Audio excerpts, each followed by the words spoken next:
Right. So I'm Jeremy Tellman. I'm here with Dan Barnheiser. We are interviewing Stephen Choi and Mitu Gulati about our honoree, Professor Robert Scott. So let me start with the first question for you. What do you regard as Professor Scott's unique contribution to legal scholarship on contracts?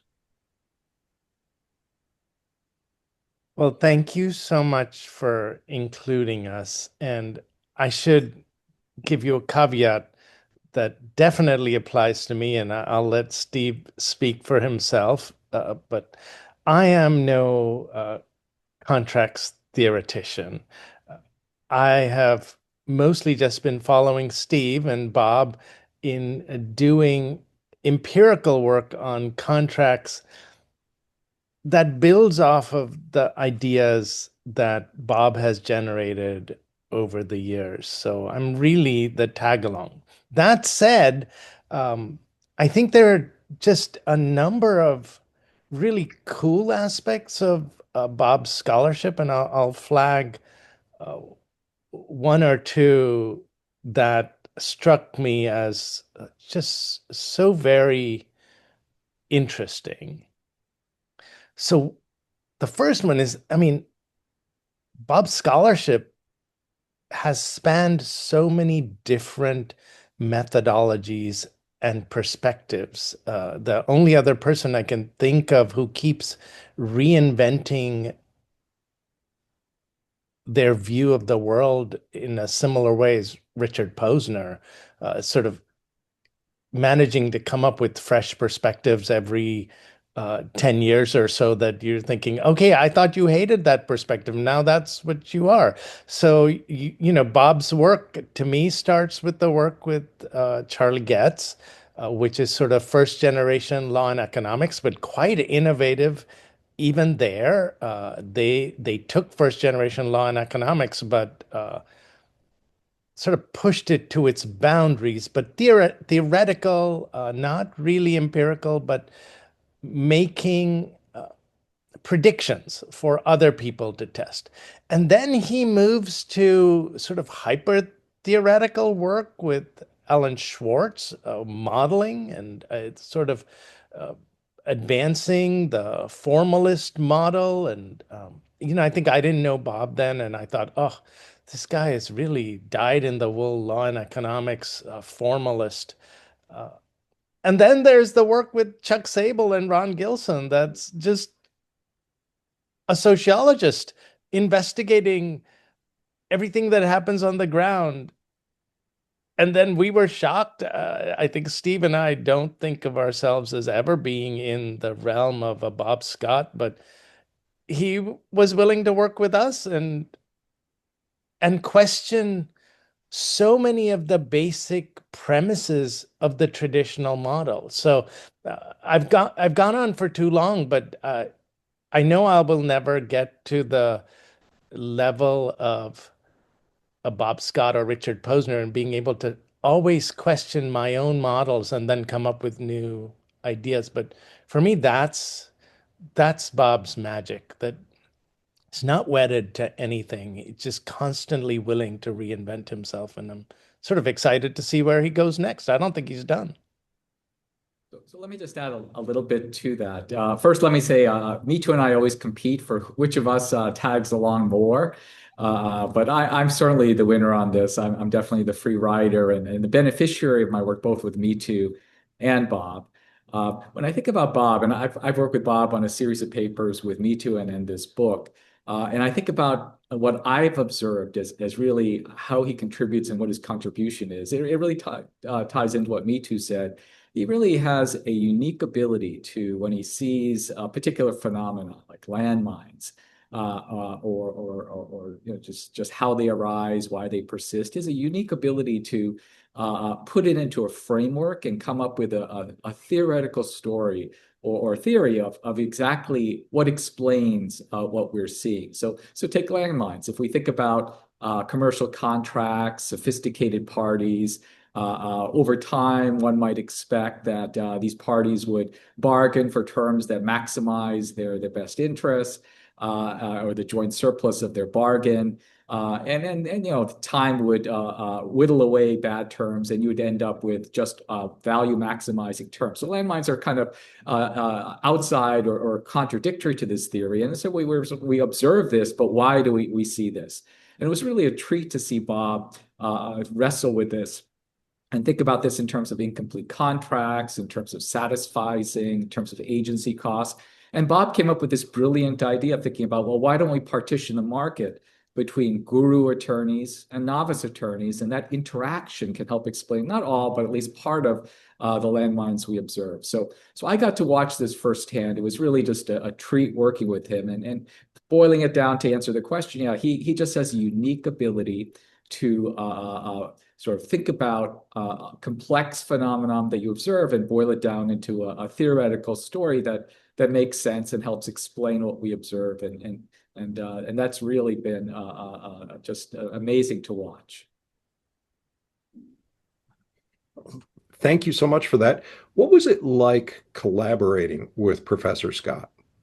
This is, I've known Steve since we were in law school together. I think I probably copied off of his outlines and everything he did and just figured out this is the person I'm going to tag along for the rest of my life with, and it's going to work well. And fortunately, he hasn't dropped me off the wagon. But, Bob, despite being this sort of, to me in contract theory, a sort of godlike figure, he always gives 90% of the credit to the other people on his project. It makes you work harder. You want to please this person because you know this is complete bullshit. Like he's the one doing all this work. And he always is willing to do the crap work. Check footnotes, correct commas and periods, deal with the editors. Like it's not above anything. He never puts on airs. But the giving of the credit to your co-authors when you did everything, just it's very hard. And Steve is very similar in this way, which is why I like to work with him. He does all the work and then gives me the credit. But it's just very hard to slack because you're always trying to actually live up to the thing that they're saying you're doing when you're not, you're not doing it. So that for me, that's Bob. He's our friend. We're a little bit in shock that he's willing to have us in his friend group. But he's been our friend. And we're like family. I mean, we're at the level where I'm not even sure we really knew what we were getting into with this book. But we had learned to trust him enough that we're like, okay, whatever you want to do, we're in. But I'm sort of curious about Steve's perspective because we never have talked about this. We just like, okay, on the train, we'll go wherever it goes. So I think Bob's sort of structure of gurus and novices for contract drafting applies very well to our collaboration. Where Bob is really the guru, and I at least am a big novice in all of this. And I'll say two things about that. First, Bob has been very patient, especially with me when I started trying to figure out, how does satisfying play into this? What are these double agency costs? He's been very patient in making me not feel like I don't understand anything when that's the case, and explaining things to me.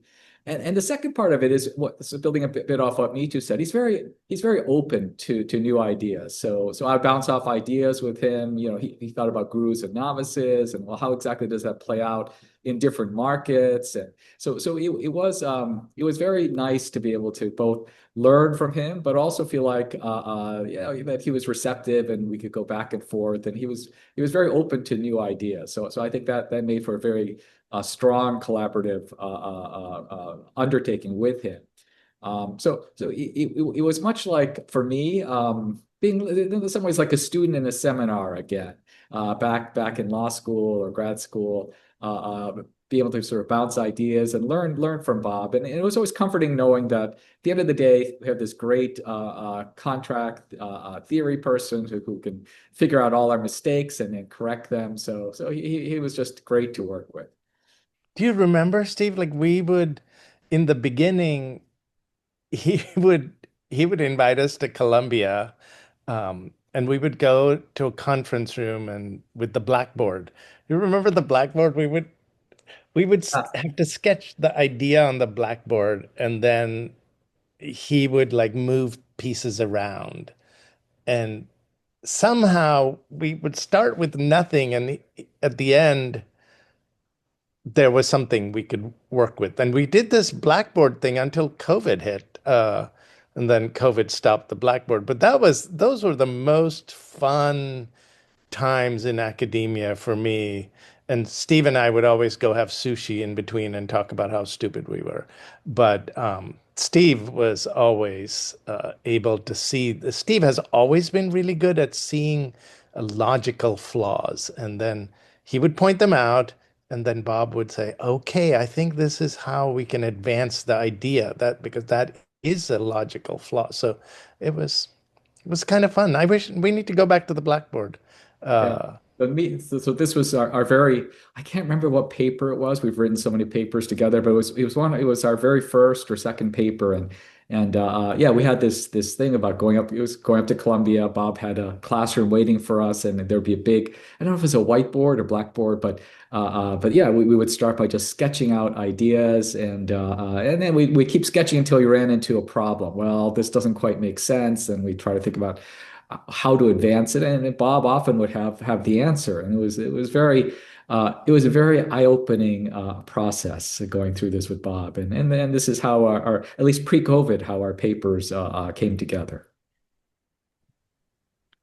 Thanks. That's very illuminating. Is there anything else you would like to add about your experiences with Professor Scott as a teacher, as a mentor, as a colleague, as a friend? all right, you go first, Steve, because I have to think.